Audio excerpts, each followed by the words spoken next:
akin, natanggap ng Chinese New Year from my employer. Thank you sapagkat ako'y blessed sa akin naging amo dahil napakabait nila sa akin.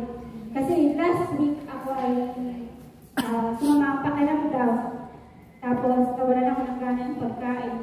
Salamat sa Diyos sapagkat naranasan ko yung kanilang pagtrato bilang pamilya kahit malayo ko sa amin.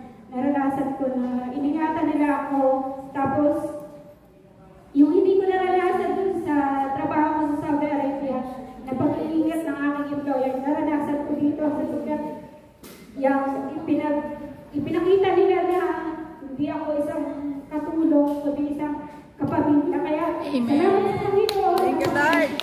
At yan ang pagulong. Sister. January 30, may fireworks. Hi. Sister Vicky. Magandang umaga po sa Magandang umaga po, Yahweh Shaddai. Magandang Yahweh po sa ating Panginoon sa Brother Michael Bullard at sa lahat sa mga ng Bullard's family at sa lahat ng prayer partners all over the world. Lord, salamat po dahil binalik mo po ako sa Hong Kong. Amen. Once again. At sa pamilya pa rin po ng amo ko. Thank you, Lord.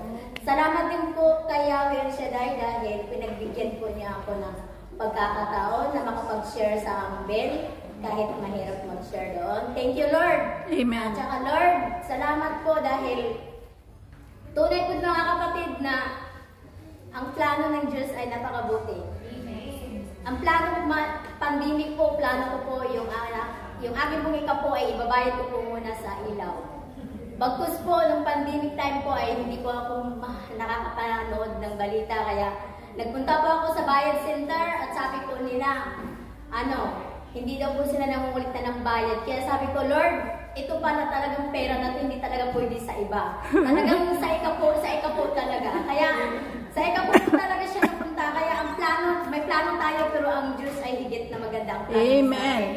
Lord, salamat po dahil pandemic time, mahirap pumunta ng ospital. Nagkakasakit yung aking mga anak, Panginoon. Iiyak na nga po dahil wala naman akong magagawa. Takot akong magdala sa ospital. Lord, yung Holy Spirit po, pinapaalala niya sa akin yung langis at saka yung panyo na itinataas sa gawain. At yun po ang mga ginagamit ko at binabasa ko po yung panyo, dinadasal lagi. Salamat sa Panginoon dahil napaka-effective po. Kaya Lord, thank you.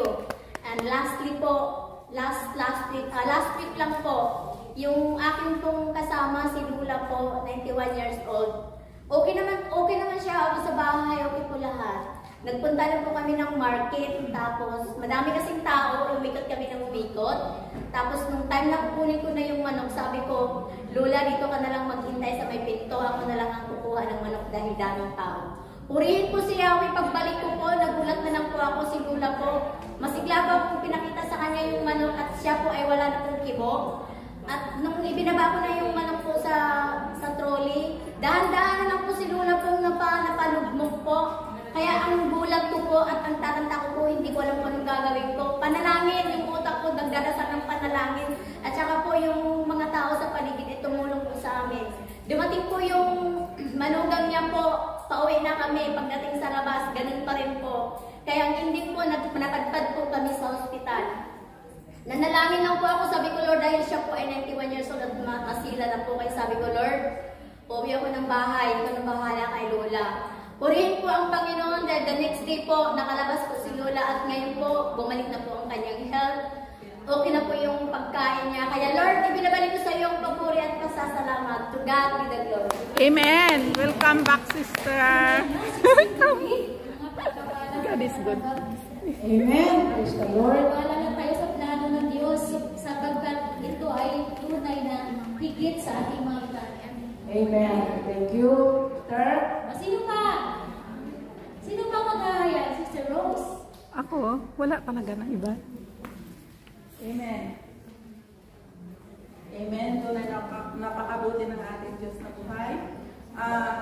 I-share ko kung nagpaalam po ako kay Amo na kung pwede magbakasyon ngayong April na bagamat kakauwi ko last year, June. Nagreklamo po ang amo ko bakit daw parang yearly na ang uwi ko. grades at marami siyang award. Sabi niya, Amo, bakit lagi na lang may graduation yung anak ko?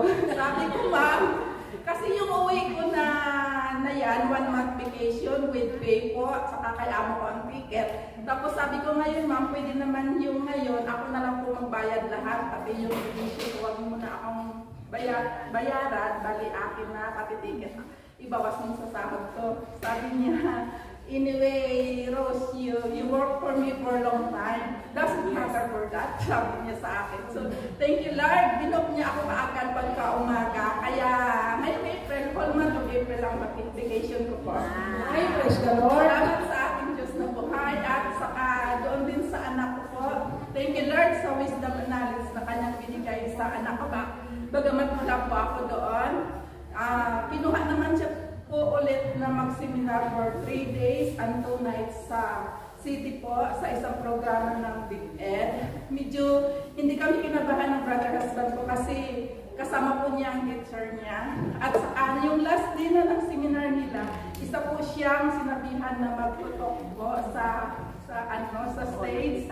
So, 4 po bali silang sinabihan. Gumawa yung anak ko ng kanyang epifrets po sa ako'y sasabihin sa stage. Medyo noong umpisa nagulat po ang teacher yung ginawa ng anak ko. Bali, tinignan ko niya, wala naman po siyang na-edit doon dahil alam naman po ng anak ko anong gagawin. Nakakuha po siya ng best presenter ang anak ko. Thank you, Lord, sa award po niyang binigay sa aking anak. Salamat. Tunay ng Diyos ay napakabuti. Ang ating pagpapagal sa pag-serve sa Kanya ay hindi po ito ay masasayang. Ngunit ibalik ni Lord sa atin at sa ating mga mahal sa buhay. Thank you, Lord.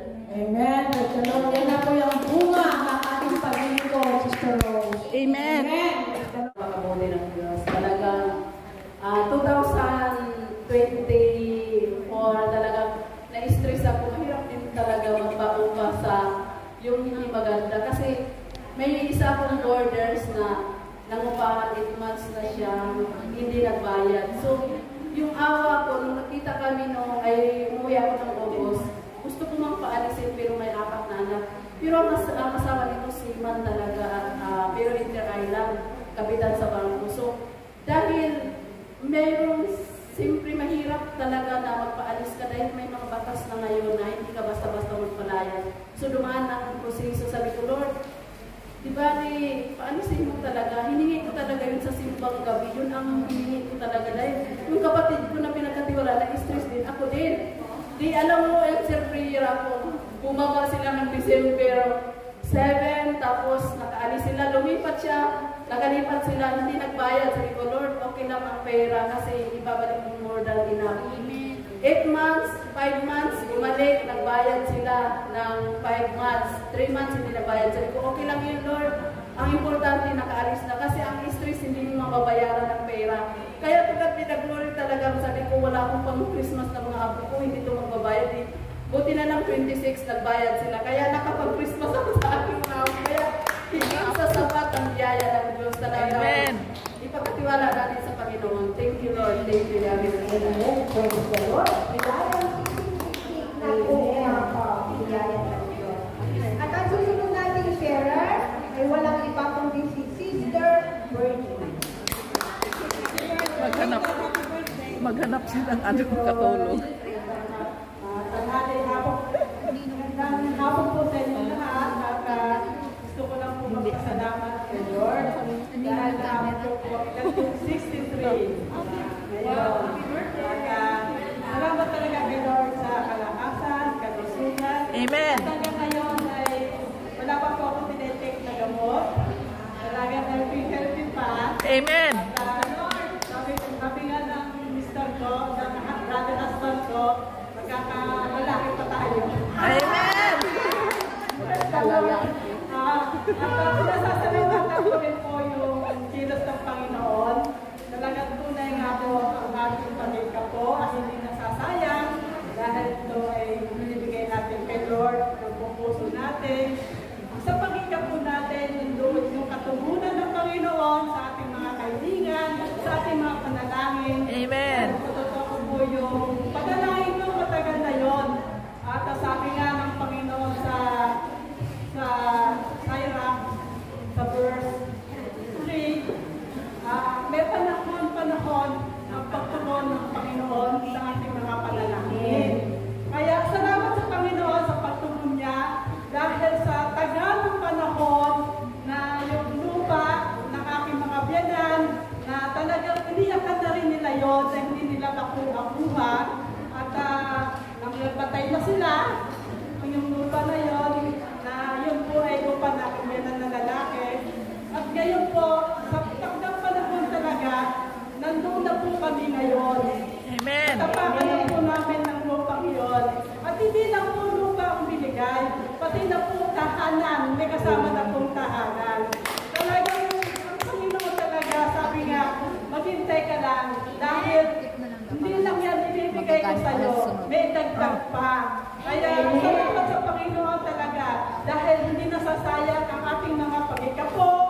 magtiwala kami sa Diyos.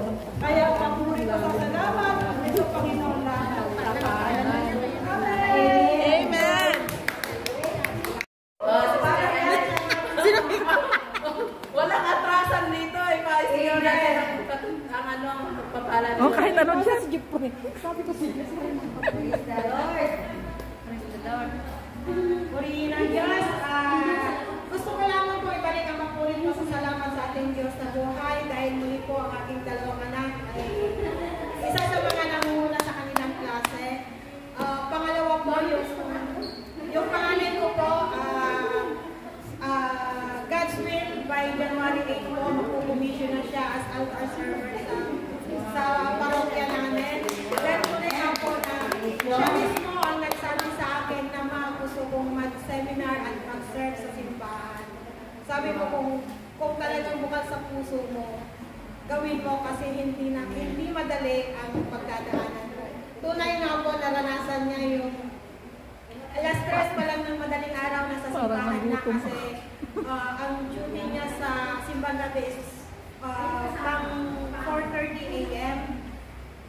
Na alas 3 na sa church na siya, tapos uwi ng bahay, magpe-prepare pa siya papasok sa school. Pero nakayanan po niya lahat yon ng 1 week, tapos yung sumunod naman po panggabi sila. Then, noong Christmas po, noong 24, sa simbahan na po sila. Nakauwi siya ng bahay, 11:30 na magagabi. Kaya tunay nga po, sabi ko nga, Lord, bigyan mo ng kalakasan ng aking anak at pamangkin na makayanan nila lahat ng pagsubok para makapag-serve. Amen. Tunay nga po na nakikita ko naman po yung galak sa kanilang puso. Isa pong malaking blessing yun para sa akin dahil bilang isang ina din na nagsisilbi sa simbahan, nakakagalak po na makita mo yung bunga mo na sinusundan yung apak mo na makapag-serve kay Lord. Amen. Tunay nga po na lagi kong panalangin, Lord, bigyan mo sila ng knowledge and wisdom, ang talent na magagamit nila sa iyong ubasan pagdating ng araw. Tunay nga po na pinatunayan na ni Lord na binigay na po niya yung ating hiling. Kaya maraming salamat po, kaya lamang po, papulit pa sa salamat.